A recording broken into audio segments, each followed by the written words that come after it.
Se acabó el fuero. Se acabó la protección automática.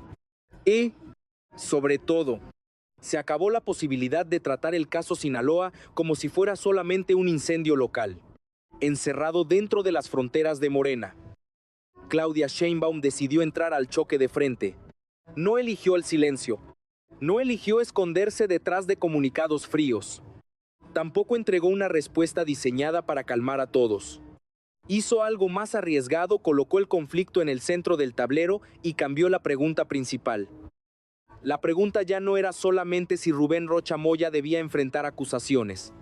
La pregunta pasó a ser otra. ¿Puede México actuar bajo presión externa sin revisar pruebas, expedientes y procedimientos?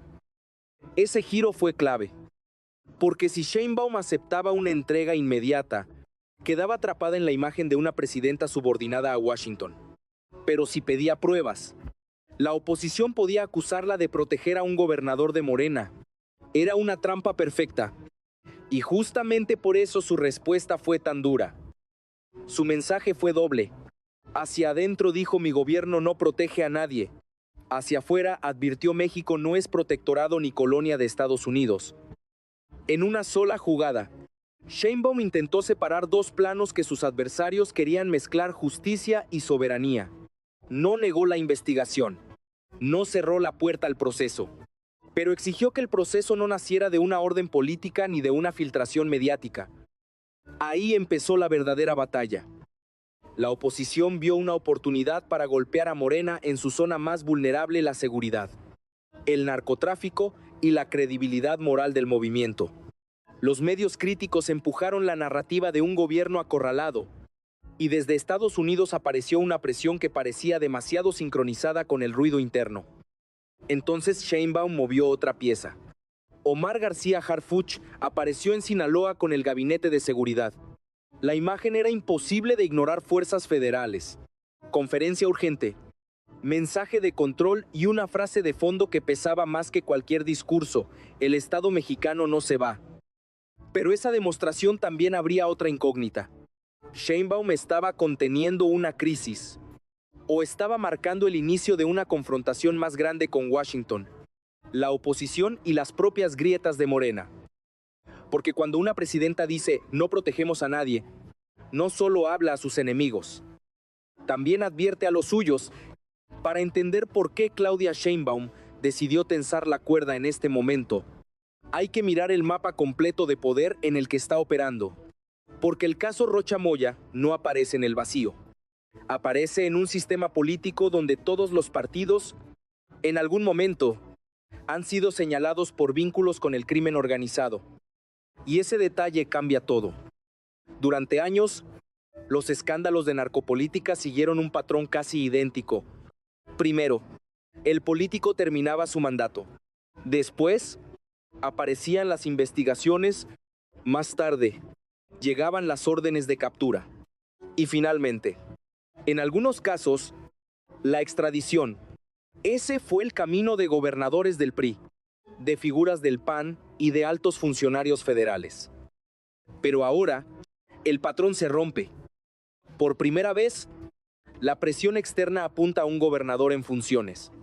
Y no solo eso lo hace con urgencia, con filtraciones, con narrativa mediática en tiempo real, y con una coincidencia incómoda: los nombres señalados pertenecen, en su mayoría, a Morena. Ahí es donde Sheinbaum detecta el riesgo estratégico. Porque si acepta ese patrón sin cuestionarlo, valida una lógica peligrosa: que los tiempos de la justicia mexicana pueden ser alterados desde el exterior, y si lo rechaza de forma frontal, se expone a una ofensiva política interna que puede erosionar su legitimidad. Entonces, elige una tercera vía. No defiende personas, defiende procedimiento. Y eso la obliga a apoyarse en un argumento legal sólido. El tratado de extradición entre México y Estados Unidos no permite detenciones sin base mínima. Se requiere una orden vigente, identificación clara del acusado y un resumen de hechos. Después, existe un plazo para enviar el expediente completo. Sin eso, cualquier detención se cae. Ese punto es crucial, porque desmonta uno de los discursos más repetidos por la oposición que se puede detener sin pruebas de manera preventiva. En realidad, no es así. Y al insistir en ese matiz, Sheinbaum no solo responde al caso Rocha, también protege un principio que, si se rompe, puede volverse contra cualquier gobierno en el futuro. Pero el contexto no es solo jurídico, también es político. Mientras México exige pruebas, hay casos pendientes en sentido inverso. Figuras acusadas en México que permanecen en Estados Unidos sin ser entregadas, nombres que no aparecen en las listas mediáticas, procesos que avanzan a otra velocidad. Esa asimetría no es menor. Porque permite a Sheinbaum construir otra narrativa, no se trata de negar la cooperación, sino de exigir coherencia. Si la justicia es bilateral, debe aplicarse con el mismo estándar en ambos lados. Y en ese punto, la discusión deja de ser técnica, se convierte en política pura. La oposición insiste en que la prioridad es entregar de inmediato a Rocha Moya. Algunas voces incluso plantean que eso sería lo mejor para el país. Pero al hacerlo, caen en una contradicción evidente. Piden rapidez en un caso, mientras guardan silencio en otros donde México también ha solicitado cooperación. Esa inconsistencia le da margen a Sheinbaum, porque le permite reposicionarse no como defensora de un gobernador, sino como defensora del Estado mexicano frente a presiones selectivas. Sin embargo, esa estrategia tiene un costo. Al elevar el conflicto al nivel de soberanía, Sheinbaum también eleva la tensión con Estados Unidos. Y cuando la tensión sube, las coincidencias dejan de parecer casuales. Medios, filtraciones, declaraciones políticas, todo empieza a moverse en la misma dirección. Y eso abre una pregunta que empieza a incomodar incluso dentro de Morena. ¿Estamos ante una investigación judicial o ante una batalla política disfrazada de proceso legal? La respuesta a esa pregunta no solo define el caso Rocha Moya, define el equilibrio de poder entre México, su oposición y su relación con Estados Unidos en los próximos meses. Y justo cuando esa tensión alcanza su punto más alto, el conflicto deja de ser contenido y empieza a estallar. La tensión finalmente estalla cuando las narrativas dejan de competir y comienzan a chocar directamente. De un lado, la oposición y ciertos medios empujan una idea simple pero potente: Morena protege a sus propios políticos. Del otro lado, Claudia Sheinbaum responde con una línea igual de contundente: no se protege a nadie, pero tampoco se actúa sin pruebas. El problema es que en política, las percepciones se mueven más rápido que los expedientes. Y ahí es donde el conflicto entra en su fase más peligrosa. Porque mientras se exige la entrega inmediata de Rubén Rocha Moya, aparece una presión que ya no es solo mediática, es política, es internacional y es estratégica. Voces como la de Francisco Labastida salen a pedir que se entregue de inmediato al gobernador, incluso sugiriendo que el proceso debería concluirse en Estados Unidos. Esa postura no es menor, porque plantea algo radical: que el sistema judicial mexicano no es confiable para resolver ciertos casos. Y si esa idea se instala, el golpe no es solo contra Morena, es contra el Estado mexicano en su conjunto. Sheinbaum lo entiende, y por eso responde sin moverse de su eje, sin expediente. No hay detención. Sin pruebas, no hay proceso. No es un tema ideológico, es un tema de legalidad. Pero mientras el debate jurídico se sostiene en el discurso, en el terreno operativo, la presión sigue creciendo. Sinaloa se convierte en el epicentro visible de la crisis. El despliegue de fuerzas federales no es simbólico, es masivo. Ejército, Marina, Guardia Nacional. Y al frente, Omar García Harfuch. Enviando un mensaje claro: el gobierno federal está tomando control directo de la situación. Esa imagen cambia la dinámica, porque ya no se trata solo de un gobernador cuestionado, se trata de un Estado bajo vigilancia reforzada, con presencia federal constante y con una narrativa de intervención que puede interpretarse de dos formas: control o crisis. En paralelo, surge otra pieza que complica aún más el tablero: La carta de Joaquín El Chapo Guzmán solicitando su extradición a México, a primera vista, parece un elemento aislado, pero en realidad introduce una variable clave: el contraste entre los sistemas judiciales.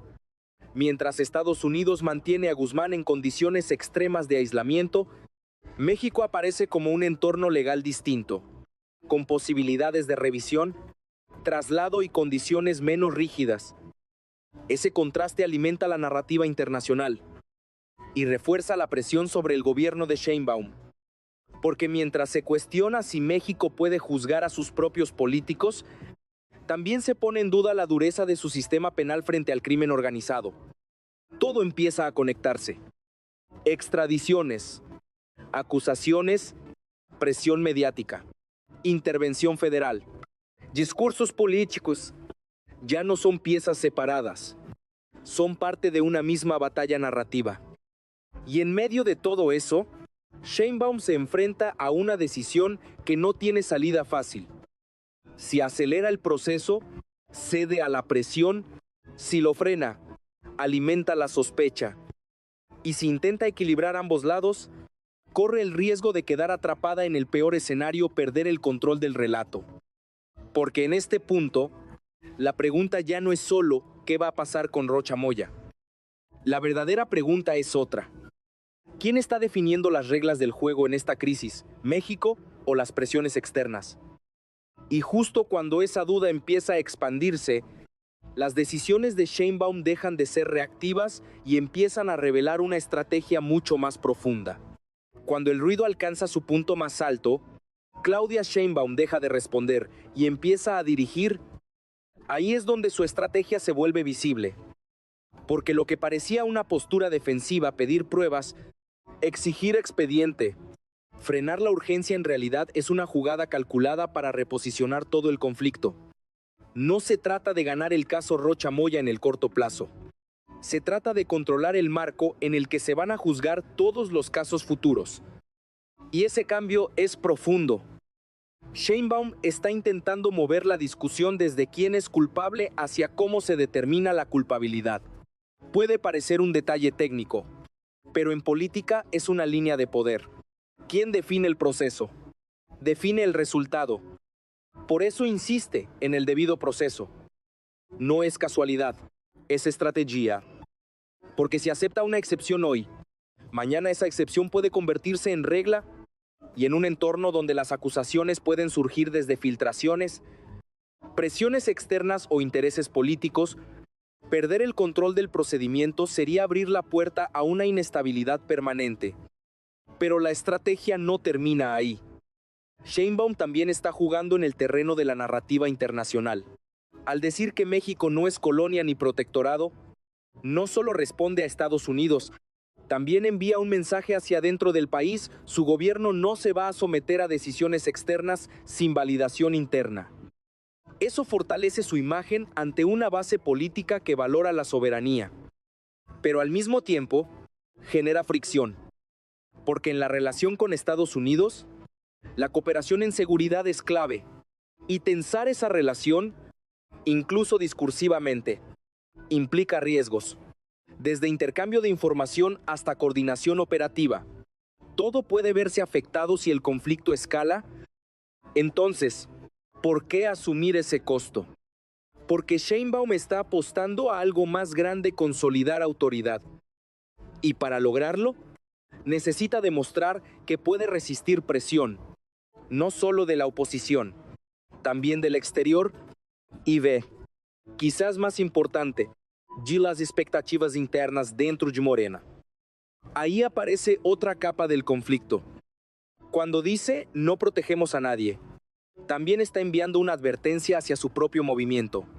Nadie tiene blindaje automático. Nadie está por encima del proceso. Y eso redefine la relación entre el poder presidencial y los actores locales de Morena. Es una señal de control, pero también es una fuente de tensión interna. Porque no todos dentro del partido van a sentirse cómodos con esa postura, especialmente en estados donde el poder local depende de equilibrios delicados entre política y seguridad. Y en paralelo, Sheinbaum refuerza su posición con acciones concretas. El despliegue en Sinaloa no es solo operativo, es político. Es una forma de decir el gobierno federal está presente, supervisando, corrigiendo y, si es necesario, interviniendo. No hay vacío de poder.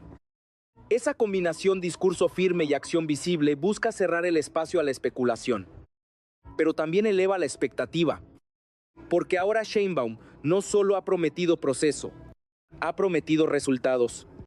Y en un contexto donde la percepción de inseguridad sigue siendo alta, cada movimiento será evaluado con lupa. Mientras tanto, la oposición sigue presionando con una narrativa simple: si no hay entrega inmediata, hay encubrimiento. Y ahí está el núcleo del enfrentamiento. Dos visiones completamente opuestas. Una basada en urgencia política, otra basada en proceso legal. Y entre ambas, una presidenta que intenta sostener equilibrio sin perder autoridad. Pero la pregunta clave sigue abierta. ¿Es esta estrategia suficiente para contener la crisis o solo está comprando tiempo mientras el conflicto crece? Porque si las pruebas aparecen, el escenario cambia. Y si no aparecen, la presión no desaparece, solo se transforma.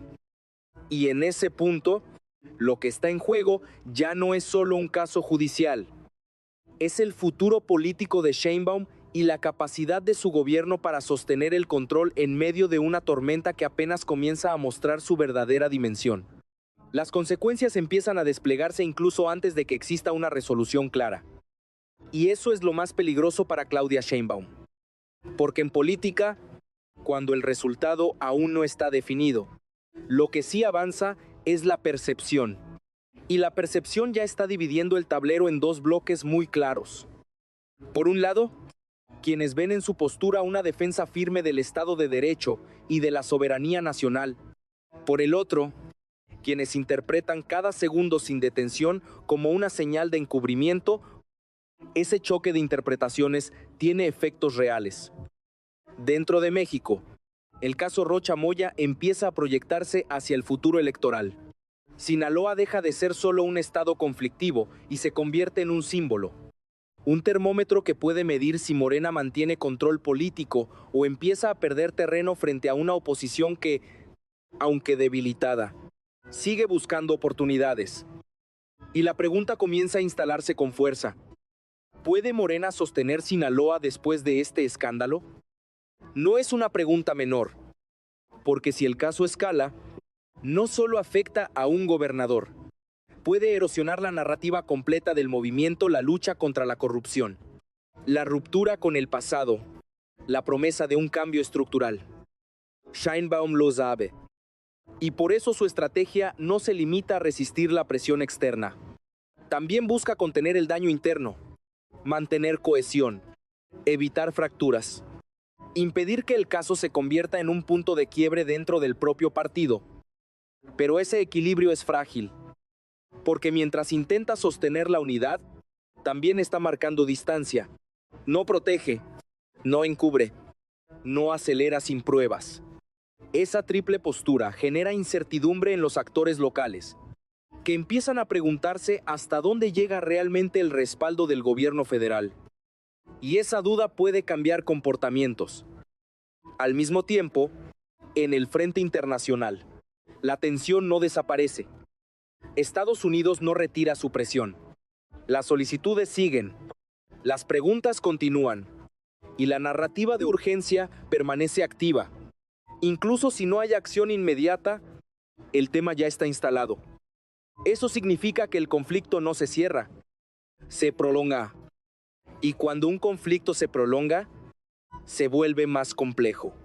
Aparecen nuevos actores, surgen nuevas filtraciones, se abren otras líneas de ataque. El caso deja de ser uno y se convierte en varios al mismo tiempo. Ahí es donde el margen de error se reduce, porque cualquier movimiento puede ser interpretado como concesión o como desafío. Y en ambos casos, tiene costo. En paralelo, el despliegue en Sinaloa empieza a generar otro tipo de presión. Si el gobierno federal está presente, si hay fuerzas desplegadas, si hay discurso de control, Entonces la expectativa es clara, deben verse resultados. Reducción de violencia, mayor seguridad, señales concretas de estabilidad. Y si esos resultados no llegan con la velocidad esperada, la narrativa puede girar en contra, de control a incapacidad, de estrategia a improvisación. Sheinbaum está caminando sobre esa línea, y cada decisión que toma alimenta una lectura distinta del mismo escenario. Para algunos, está defendiendo al país. Para otros, está ganando tiempo. Para otros más, está jugando una partida más larga. Pero hay una pregunta que empieza a dominar el horizonte. ¿Qué pasa después? Porque si las pruebas llegan, el conflicto entra en una nueva fase, y si no llegan, la presión no desaparece. Se intensifica desde otro ángulo. En ambos casos, Sheinbaum tendrá que dar un siguiente paso. Y ese siguiente paso no solo definirá el destino del caso Rocha Moya, va a definir algo mucho más grande: la capacidad real de su gobierno para sostener poder, narrativa y control en un entorno donde cada decisión es observada, cuestionada y utilizada como arma política. Y justo cuando todo parece estar contenido en una tensión prolongada, el escenario se acerca a un punto de quiebre inevitable. El punto de quiebre no llega con una orden judicial, llega con una definición política. Claudia Sheinbaum ya no está solo gestionando una crisis, está definiendo el tipo de gobierno que quiere encabezar. Y lo está haciendo bajo presión simultánea, oposición interna, narrativa mediática y expectativas internacionales. Ese es el verdadero desenlace de esta historia. Porque más allá de Rubén Rocha Moya, más allá de Sinaloa, lo que está en juego es una pregunta mucho más profunda. ¿Quién controla el proceso político en México cuando las presiones vienen desde dentro y desde fuera al mismo tiempo?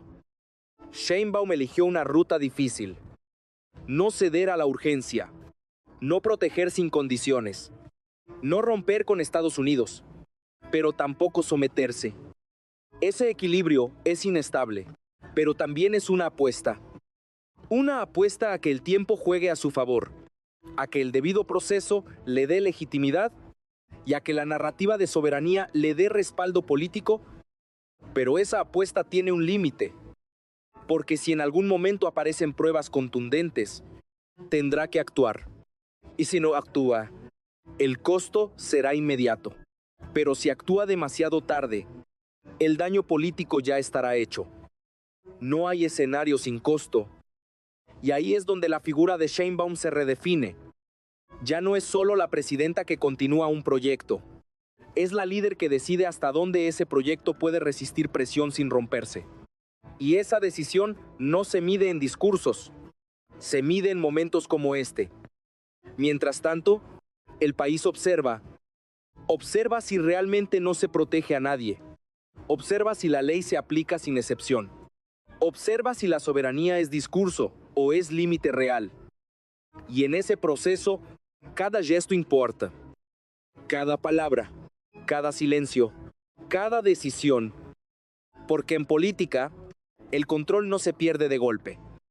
Se pierde poco a poco. Ypsilon Sheinbaum lo sabe. Por eso responde con firmeza cuando le plantean dilemas falsos. Por eso se burla de la idea de una invasión si no entrega a un gobernador. Por eso insiste en que entre la fantasía política y la Constitución hay una distancia enorme. Pero esa firmeza también la obliga a sostener el rumbo. No puede retroceder sin debilitarse. No puede acelerar sin arriesgarse. Y en ese equilibrio, el caso Rocha Moya se convierte en algo más que un expediente. Se convierte en una prueba de poder, una prueba que va a definir no solo cómo se resuelve esta crisis, sino cómo se enfrentarán todas las que vienen después. Porque si algo quedó claro en este episodio, es que el conflicto no termina aquí. Apenas empieza. Y la siguiente jugada ya no será solo una respuesta. Será una señal definitiva de hasta dónde está dispuesta a llegar Claudia Sheinbaum.